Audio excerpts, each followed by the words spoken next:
எறும்பு தேனியிலிருந்து பள்ளி பாம்புகள்ல இருந்து பறவை இனங்கள் வரைக்கும் எல்லாமே ஒரு இடத்துல வசிக்கக்கூடியதுன்னா இந்த ஆலமரம் தாங்க. ஆனாலும் கழுகு கோட்டான்களுக்கு உட்காரத்துக்கு கூட ஆலமரம் இடம் கொடுக்கறது கிடையாதுங்க. கிராமத்துல பாத்தீங்கன்னா பஞ்சாயத்து பொதுக்கூட்டங்கள் எல்லாமே ஆலமரத்து அடியில தாங்க நடக்கும். இதுக்கு முக்கியமான காரணம் என்னன்னு பார்த்தா, ஆலமரத்துல இருந்து வரக்கூடிய ஆக்சிஜன் காற்று நம்ம உடம்ப உற்சாகப்படுத்தி மனசை அமைதியாக்கிடுங்க. அதனால பஞ்சாயத்து முடிகிற வரைக்குமே எந்த பிரச்சனையும் வராதான். இது மட்டும் இல்லைங்க, பிரிட்டிஷ் காலத்துல ஆலமரத்துக்கு அடியில தான் எல்லா வியாபாரமுமே நடந்திருக்கு. வியாபாரிகளுக்கு நிழல் மட்டும் கொடுக்கலங்க ஆலமரம், அவங்களுக்கு தேவையான ஆக்சிஜன் காற்றை கொடுக்கறதால அவங்களுடைய மனசு அமைதியாயிருமா. அதனால வியாபாரம் முடிகிற வரைக்கும் எந்த பிரச்சனையுமே வராதான். அந்த காலத்துல பாடசாலையில சரியா படிக்காத குழந்தைங்களை ஆலமரத்துக்கு அடியில உட்கார வச்சுதான் படிக்க வைப்பாங்களாம். அப்படி படிக்க வைக்கும் போது அந்த குழந்தைகளுக்கு எதிர்மறையான எண்ணங்கள் எதுவும் வராதான். அதனால ஞாபக சக்தியோட நல்ல அறிவாளியா வளருவாங்களாம். இது மட்டும் இல்லைங்க, முனிவர்கள் சித்தர்கள் எல்லாம் 500-1000 வருஷம் தவம் பண்ணி வாழ்ந்திருக்காங்க. அப்படி தவம் பண்ணும்போது நல்ல காற்றோட்டமும் மனசு ஒரு நிலையாகவும் இருக்கணுமா. அதற்கு அவங்க தேர்வு செஞ்ச மரம் தான் இந்த ஆலமரங்க. இப்படி ஒரு மரம் அப்படின்னு நம்ம யோசிக்கும் போது அறிவியல் சொல்ற விஷயம் நம்மளை ஆச்சரியப்பட வைக்குதுங்க. ஒரு மனிதனோட உடம்புல ரேடிக்கல்ஸ் என்ற மூலக்கூறு தேவையான அளவு இருக்கணுமா. தேவைக்கு அதிகமாகும் போது தான் நிறைய நோய்கள் வர்றதா குறிப்பிடுறாங்க.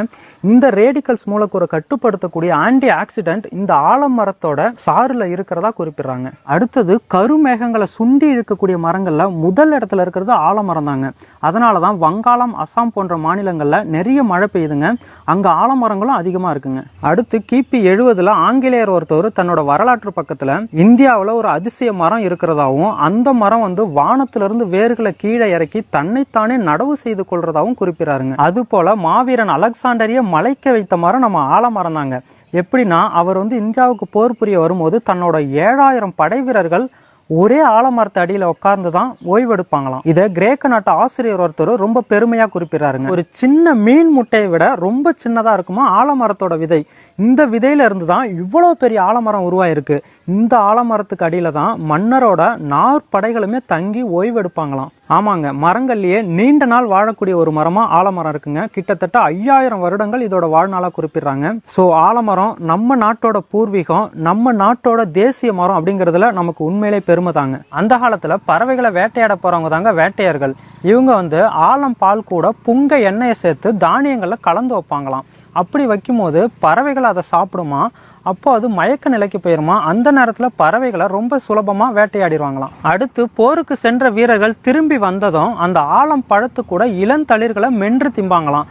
அப்படி சாப்பிடும் போது ஒரு விதமான போதையை ஏற்படுத்துமா, உடம்போட வலியும் குறைஞ்சிருமா. அதுக்கப்புறம் ரொம்ப சிறப்பா தூங்குவாங்களாம். பொதுவா ஒரு மரக்கட்டைகளை தண்ணியில ஊற போடும் போது அது அழுகி கொஞ்ச நாளுக்கு அப்புறம் இறந்து போயிடுங்க, எடையும் குறைஞ்சு போயிடும். ஆனா ஆலமரம் பாத்தீங்கன்னா அதுக்கு ஆப்போசிட்டா நடக்கும். எப்படின்னு பாத்தீங்கன்னா, இந்த ஆலமரக்கட்டைகளை நம்ம தண்ணியில ஊற போடும் போது நாளுக்கு நாள் அதோட எடை அதிகமாயிட்டே இருக்குங்க. இதுவுமே ஒரு நாள் அழுகி அந்த கட்டைகள் இறந்து போனாலுமே 100-200 வருடங்களுக்கு அப்புறம் மீண்டும் அந்த கட்டைகள் முளைக்குமா. அவ்வளவு பெரிய சக்தி கொண்டதான் ஆலமரம். இதனாலேயே கிணறு போன்ற தண்ணீர் உள்ள இடத்துல இந்த மரக்கட்டைகளை பயன்படுத்தியிருக்காங்க. அது போல கேம்ப் போறவங்களுமே டென்ட் போடுறதுக்காக இந்த ஆலமர விழுது கட்டைகளை தான் பயன்படுத்துறாங்க. அடுத்து ஒரு கிராமத்துல ஆடோ மாடோ குட்டி போட்டுடுச்சுன்னா கடைசியில இளங்குடி அப்படின்னு ஒண்ணு போடுங்க. இதை நஞ்சு கொடின்னு கூட சொல்லுவாங்க. இதை கண்ட இடத்துல கிராமத்துல தூக்கி போடவே மாட்டாங்க. ஏன்னா இதுல அதிகப்படியான விஷ நச்சுக்கள் இருக்குங்க.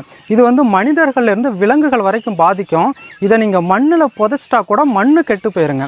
சோ இந்த நஞ்சு கொடியை தான் ஆலமரத்துல ஒரு வைக்கோல் சுத்தி கட்டி விட்டுருவாங்க. இப்படி ஆலமரத்துல கட்டும் போது குறைந்த நேரத்திலேயே அந்த விஷ நச்சுக்கள் எல்லாம் அழிஞ்சிருங்க. துர்நாற்றமும் சுத்தமா வீசாதுங்க. இது தமிழனோட எவ்வளவு பெரிய கண்டுபிடிப்பு பாருங்க. இதுல இன்னொரு விஷயமும் இருக்குங்க. ஒரு கிராமத்துக்கு வியாபாரிகள் ஆடு மாடுகள் வாங்க வரும்போது முதல்ல ஆலமரத்தை தான் பார்ப்பாங்களாம். ஆலமரத்துல எத்தனை நஞ்சு கொடிகள் கட்டியிருக்காங்க அப்படிங்கறத பார்த்துட்டு அங்க எத்தனை ஆடுகள் இருக்கும் அப்படிங்கறத கூட அவங்க கணக்கிட்டு இருக்காங்க பாருங்க. அடுத்து நம் முன்னோர்கள் நிறைய இடங்கள்ல சுமை தாங்கி கல்லுன்னு ஒண்ணு வச்சிருப்பாங்க.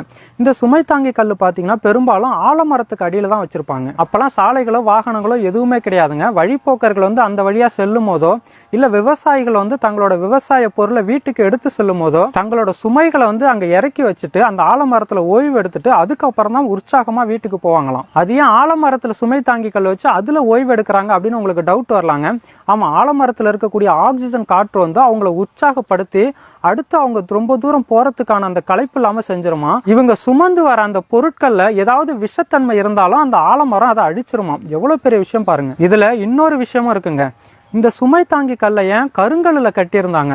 ஏன்னா ஆலமரத்துல இருக்கக்கூடிய அந்த ஆக்சிஜன் காற்றை உறிஞ்சக்கூடிய ஒரே பொருள் கருங்கல் தாங்க. இதை அவங்க தெரிஞ்சு வச்சிருக்காங்க. இதனாலதான் சுமை தாங்கி கல்லை வந்து கருங்கல்லால கட்டியிருக்காங்க. அந்த கருங்கலுக்கு கீழே நம்ம ஓய்வெடுக்கும் போது நம்மளுடைய உடம்பு வந்து புத்துணர்ச்சி பெறுதுங்க. இதைத்தான் காலை கல்லும் மாலை புல்லும் ஆலை வெல்லும் அப்படின்னு ஒரு பழமொழி சொல்றாங்க. இந்த காலத்துல ஆடு மாடு குதிரை பன்றி யானை கழுதை இப்படி எல்லா உயிரினங்களும் மேய்ச்சலுக்கு போகுமா. அப்படி மேய்ச்சலுக்கு போகும்போது அங்க சாணங்கள் போடுங்க. அந்த சாணத்து மேல நேரடியா சூரிய கதிர்கள் படும்போது கிருமிகள் வந்து அழிக்கப்படுது.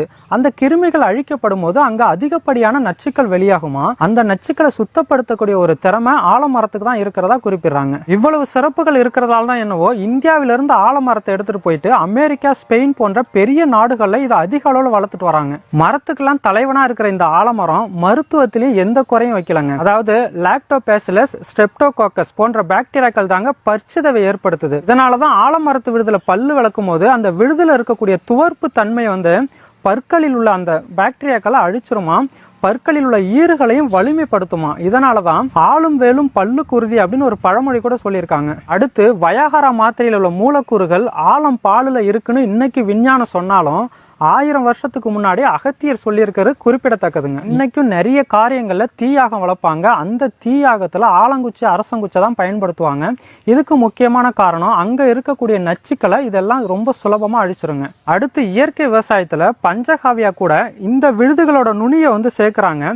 இந்த நுனிகளை சேர்க்கும் போது மகசூல் வந்து ரொம்ப அதிகமாகுமா. ஏன்னா இந்த விழுதுகளோட நுனியில அசோடோபாக்டர் அப்படின்னு சொல்லக்கூடிய ஒரு நுண்ணுயிர் இருக்குங்க. ஆனாலும் இந்த ஆலமரத்துக்கு கீழே எந்த ஒரு செடியும் முளைக்காது. அப்படியே முளைச்சாலும் அது பூக்காது காய்க்காதுங்கிறது குறிப்பிடத்தக்கதுங்க.